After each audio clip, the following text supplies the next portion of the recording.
คือว่าได้ผัวหลายคนน่ะแล้ว5 คนพุ่นละเท่าเจ้านี่ละผู้ที่หาเอ้าซุ่มมื้อนั้นไปใส่หมดล่ะ ซุ่มนั่นตายหมดยังกะเจ้านี่ละ ผู้ที่แรกเป็นนั้นจังตายเท่าผู้ที่แรก กินเฮ็ดพิษตัวเท่า นะ กินเฮ็ดพิษ ไม่คิด งั้น ผู้ที่สองนั่นเลยเท่า กินเฮ็ดพิษคือกันเท่า ผู้ที่สามเลยเท่า อันนี้บ่ได้กินเฮ็ดพิษได้เท่า เอ้าเราเป็นหยังคือตายเลย อันนี้ข่อยขาเราบ่ยอมกินเฮ็ดพิษ ที่ว่ากันเนาะเรากินบ่เนาะผู้ที่สี่เด้อเท่า อันนี้เราบ่ทันตายร่างทองท่านเราเป็นอัมพฤกษ์อัมพาตข่อยเลยป่าเรา โอ้ย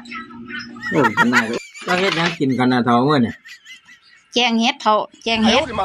โอ้ก็บ่กินดอกขอยย่านมันเบียร์บ่กินดอก